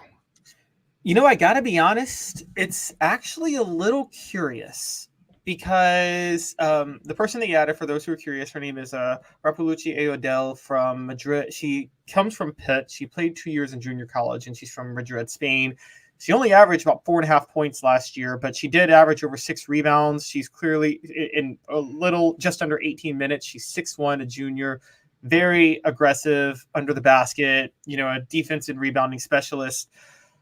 She follows the additions of a 6'2" forward in Alyssa Latham, a 6'4" forward in Lazaria Spearman, and a 5'11" guard in Ruby Whitehorn, and then a 5'7" slasher in Samara Spencer. Now, one of the things all 5 of these players have in common, from guard to the center, they're all wildly athletic. And we know Kim Caldwell wants to run up tempo. She wants to press. She wants to have that exciting style of play. A significant part of that exciting style of play, though, is the ability to shoot the three. Marshall was the best three-point shooting team in women's basketball last year.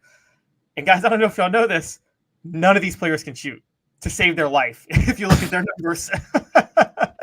So this is, I gave the analysis today, and I don't know if anybody, I don't know how many of our listeners called it, funny enough, and many of them probably did. But do you guys remember those Mark Gottfried Alabama teams that were wildly athletic but completely out of control in the mid-2000s sometimes? Mm-hmm. Yeah.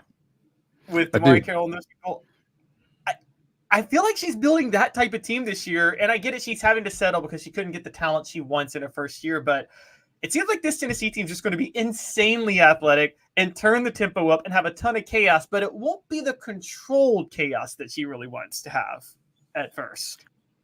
Now, and maybe that's the key phrase right there, is at first. Do you raise the level of athleticism early and then kind of refine things from there?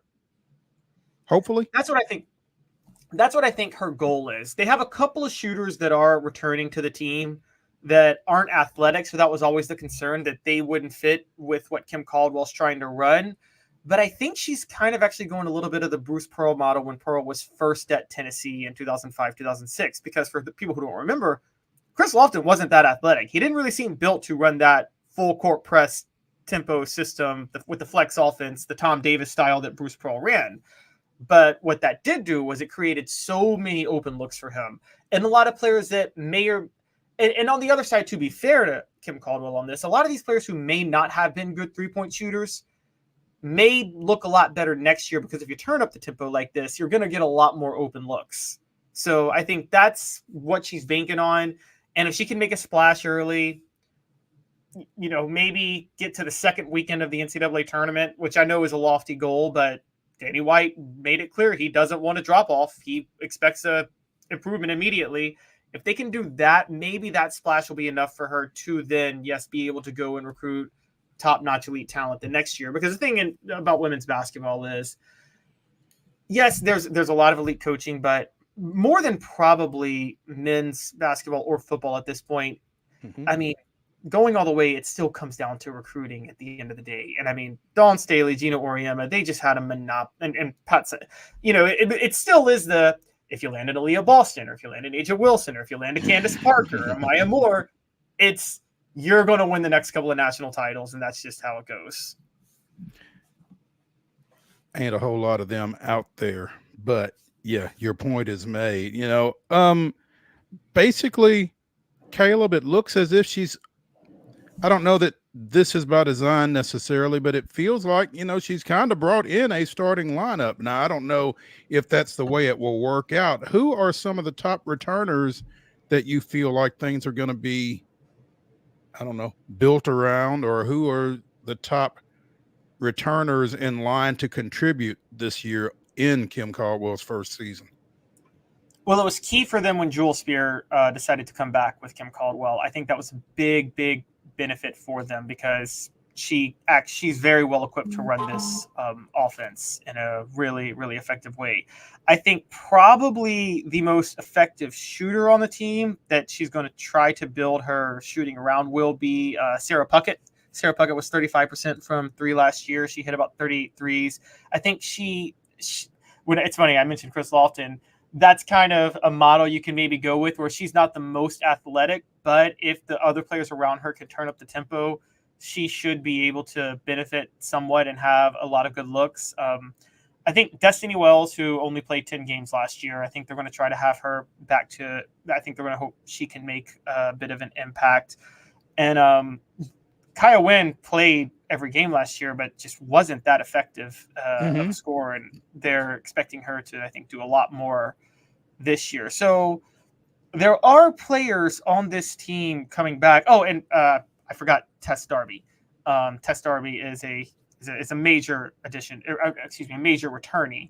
And she's another one who I think could be, if things break right, a very effective three-point shooter. She was about 32% last year. But again, if you turn up the tempo, if you have the size and athleticism, you can create some open looks. The problem with her, it's kind of the opposite of her Marshall team, which is when she had a very small team that could shoot very well from the outside, but that just got exposed very fast in the NCAA tournament. It was very much like, on a smaller scale, what happened to Iowa in the national title game, where Iowa was loaded with shooters, Caitlin Clark obviously, but just couldn't win under the basket. This time she's going with size and athleticism, but it seems like she's sacrificing the shooting. But there are a couple of shooters on the team in Darby and Sarah Puckett. It's just questionable how this is going to translate to the SEC level. And just got to give him a shout out, our guy John Adams, who asked Kim Caldwell the question, how do you think this can translate to the SEC level? And Kim Caldwell says, I wouldn't be here if I didn't think it could. And everybody was like, oh, viral moment, John Adams gets owned. I'm like, well, the way she's building her roster suggests that she is having to adjust on how she builds for the SEC level. Yeah, and that's what I'm curious, and we'll be fascinated to see, Caleb, as the season kind of gets going, is how much of a surprise, kind of an element of surprise factor it feels like you're kind of almost portraying here, that Tennessee is changing some recruiting tactics, cranking up the pressure, new coaching staff. Is that enough to get them off to a fast start? And then, as we've seen with any other team, once you get off to a fast start, you kind of can just rely on that momentum to carry you. Is Tennessee trying to maybe catch as much as they can some folks by surprise in your mind by doing this in terms of recruiting and kind of tempo strategy?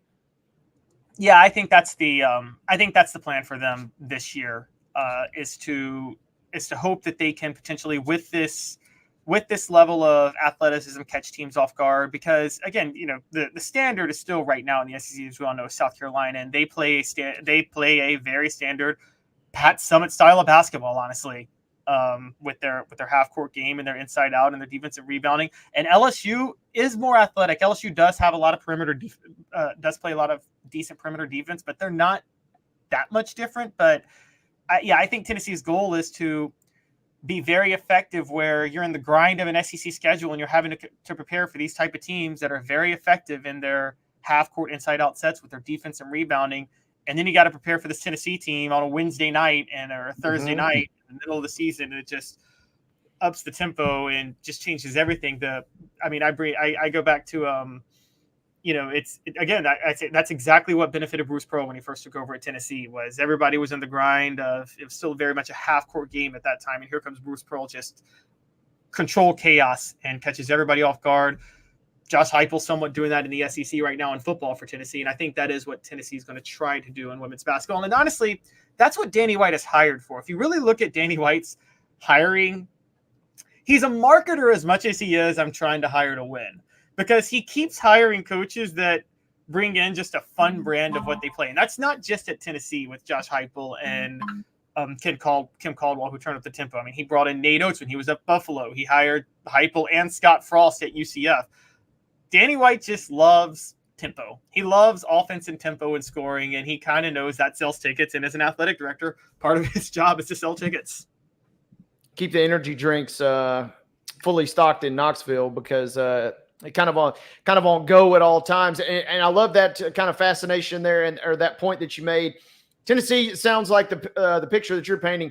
Not a team you really want to catch like on a back-to-back or kind of like you said, a midweek game, because after you go through a tough slog of your schedule, that's a team that is going to potentially just really throw a totally unique style on you, it seems like, this season. What happens if that doesn't work, though, in the first couple of weeks of the season or as we get into SEC play in your mind? Do they try and change on the fly? Or I know we're talking, months down the road, but I'm just curious your thoughts on that. I don't think Kim Caldwell will try to change on the fly. I think she was hired to do that. I think where the pressure is going to come in, and I will say this, I think we all have great respect for the Lady Vol program and what it did for the sport of women's basketball and Pat Summitt. And I mean, there is no women's basketball at the level it's at without what the Lady Vols were building in the 70s and the 80s when Pat Summitt was having to wash the jerseys of the team herself. I think there is also, and this really proved costly with the Kelly Harper hire, there is a contingency of older Lady Vol fans that insist you have to do it this way. You're supposed to do it this way. You're supposed to do it the Pat Summitt way, which is you're supposed to do it with defense, rebounding, half-court sets, slow it down basketball, toughness, all of those things. And this up-tempo style is just not – it doesn't honor the legacy that they want Pat Summitt to have. And that contingency – will really start to creep into Kim Caldwell's ears if things don't start off fast. And it's key for her to tune that out because honestly, again, Tennessee sticking to that style and not adjusting to women's basketball becoming more of a guard-oriented game is a huge part of why the program has not been able to keep up over the past 10, 12 years. We know the tragedy of Pat Summitt. That was obviously, that's the glaring reason of what happened. But I think Holly Warlick and Kelly Harper were so rigidly stuck to a style that was just outdated. I mean, Kelly Harper's team this past year, there were maybe 4 players that I thought could really run in a up-tempo style of basketball. I don't think very few were athletic enough to do that this past year. Caleb Calhoun from Off the Hook Sports joining us here on Main Street Sports today, presented by the Tennessee Orthopedic Alliance of Columbia, and bringing us some very interesting insight on the Lady Vols under newly named head coach Kim Caldwell. Obviously, Caleb, with 5 players coming out of the transfer portal, all of them coming from Power 5 and a lot of them coming from ACC programs. The transfer portal is a very vital part of what Kim Caldwell is trying to do. What indications are you getting of her recruiting intents at the high school level? Well, we haven't really gotten much on that yet, to be fair.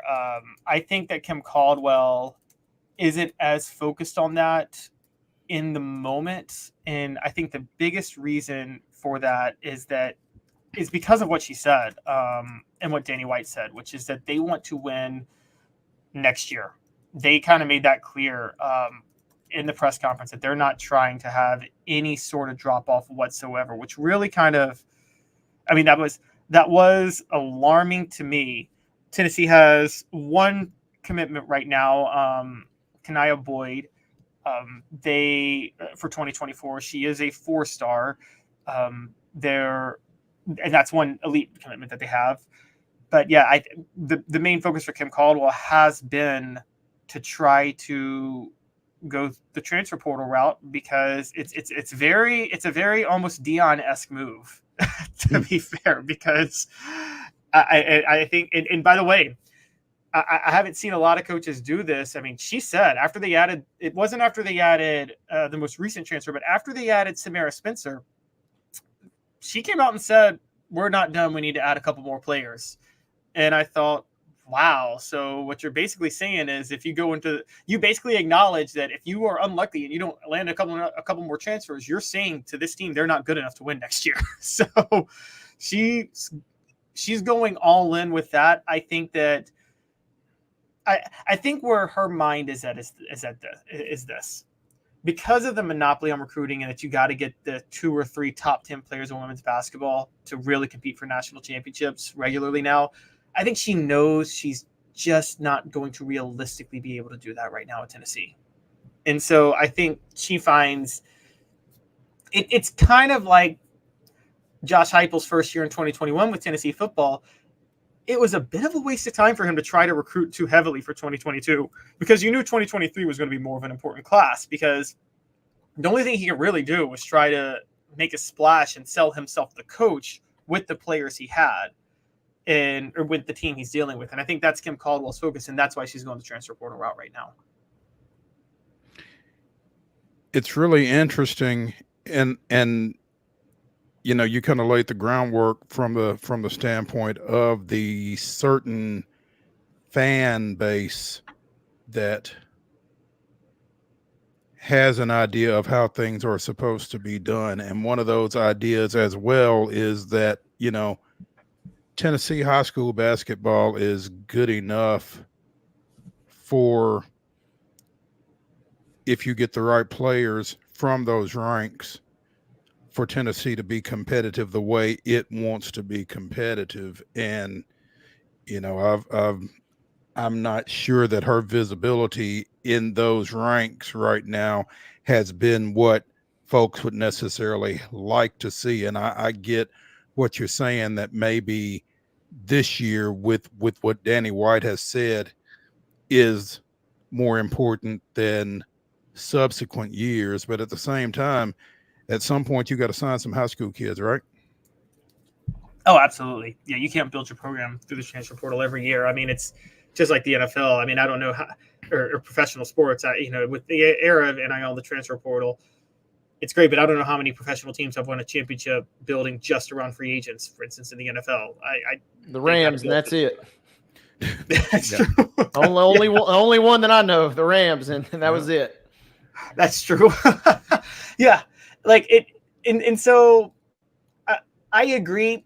It's funny you bring that up, because there has been always this talk about high school basketball in Tennessee, particularly women. I mean, men's high school basketball is very good in the state of Tennessee, don't get me wrong, but particularly women's high school basketball has a strong history. And again, that goes back to the history of things like Title IX, for those who don't remember, when very few states embraced women's sports the way Tennessee was embracing women's sports all the way back to World War II. So when Title IX happened, very few schools had a recruiting base of high school talent to pick from the way Tennessee did in women's basketball. I think there is a contingency of fans that think it's still that way. And, you know, you just kind of have to insist, guys, it's not that way anymore. I mean, it's recruiting Tennessee in women's high school basketball is not the same as like being head coach at Georgia in football and being able to recruit Georgia football. It's not the same advantage it used to be. And by the way, I mean, we don't even have to get into how Tennessee football fans make that mistake all the time. They just thought that Tennessee would just consistently be able to pluck kids out of Georgia and go win national championships. And that was not the case. I think it's the same with women's high school basketball. it doesn't stand out in Tennessee over the rest of the country the way it did 30 years ago. And I think that's what a lot of older Lady Vol fans really have to come to terms with, that it's just not what it was. That said, when there is a standout high school basketball player, and I'm one of those older Lady Vol fans, by the way, full disclosure, but when you do have one of those game changers in your state, you got to get them. And, looking at Ron Howard, you can't let a talent of that level get out of Tennessee if you are the University of Tennessee. I don't think. And I feel like that there are other players of that ilk in the high school ranks right now. And, again, I get the importance of 24-25, but I also know that 25-26 is coming. And I'm just hoping that we see some activity at the high school level that indicates that there's an awareness that Tennessee high school basketball exists. Oh, yeah, I agree. When Ryan Howard was a very unique situation, because that was, I think she committed to Kentucky right after Tennessee had its second round exit from the NCAA tournament. They kept Holly Warlick on for another year, and everybody knew she was a dead head coach walking. And it was just almost a really sad sight to see. So I don't think they would let that happen now. It was when Ryan Howard committed, it was really hard. I mean, how do you sell her when she commits in 2018 and everybody in the world knows Holly Warlick's going to be fired the next year? And so I think that was the issue. So yeah, I agree. They still have to get the talent within the state of Tennessee. Look, I think you guys know this. Y'all are in the mid-state. I'm from Memphis originally. It's weird, but in men's and women's high school sports, Tennessee produces much better in basketball than it does in football, which is odd to me, but it has a great history of producing in basketball. And you're right, you do have to get those players when they come along, and you can't let them out of the state. I just think that you can't rest on the laurels of just your state's high school basketball talent. Absolutely. Caleb Calhoun of Off the Hook Sports joining us here on Main Street Sports today, presented by TOA of Columbia. Caleb, we appreciate your insight, man, and look forward to swinging back to you, because I think that year one of the CKC reign is going to be worth keeping an eye on. So keep your phone on. Oh, definitely. Will do. Thanks for having me, guys. We appreciate it. When we come back here on Main Street Sports today, it'll be the final segment, Wild and Wacky Wednesday. Stay with us when we return to the Lee Company studios after this.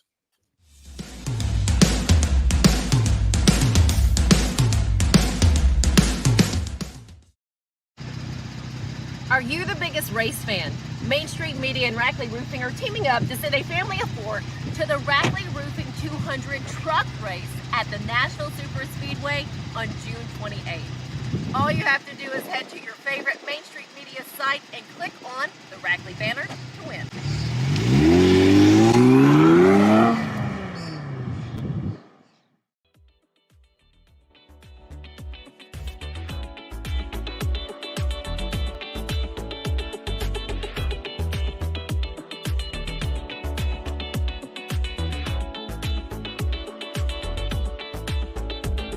It is Wild and Wacky Wednesday here on Main Street Sports today, presented by the Tennessee Orthopedic Alliance of Columbia.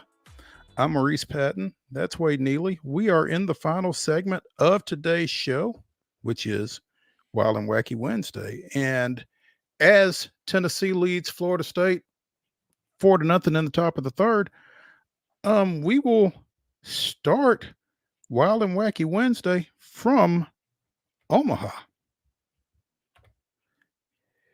Kirby Cannell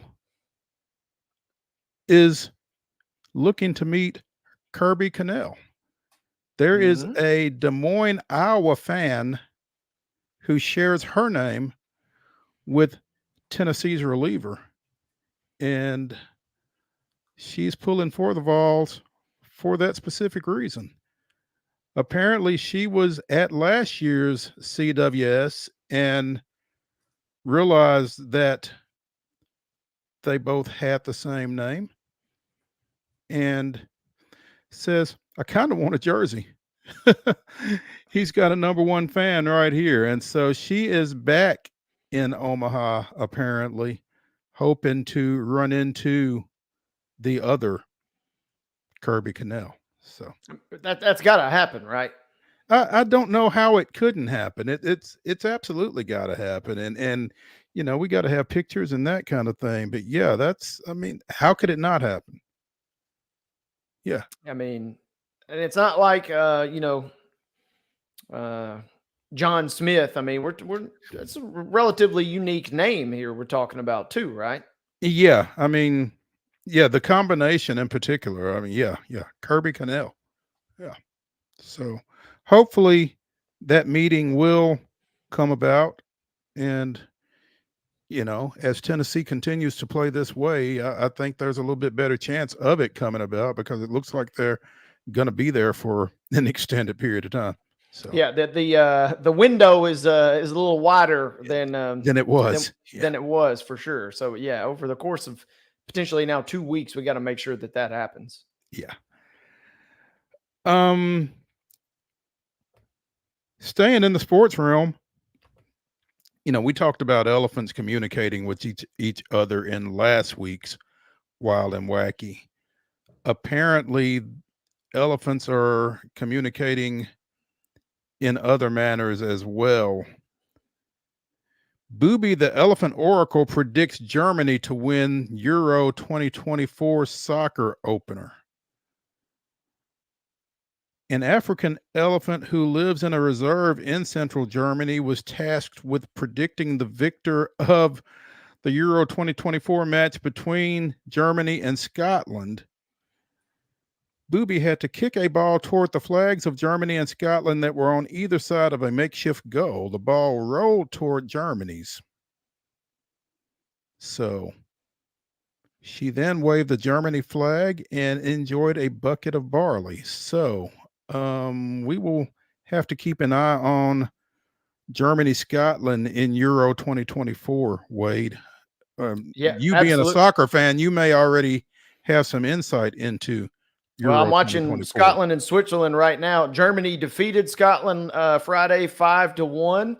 And so we got that going for us, right? And then earlier today, Germany defeated Hungary 2-0. So Germany is now the first team that's already into the round of 16. And obviously that's half the battle, right? Is getting to the playoffs. So Booby may be onto something a little bit here. Kind of reminds you of what was it?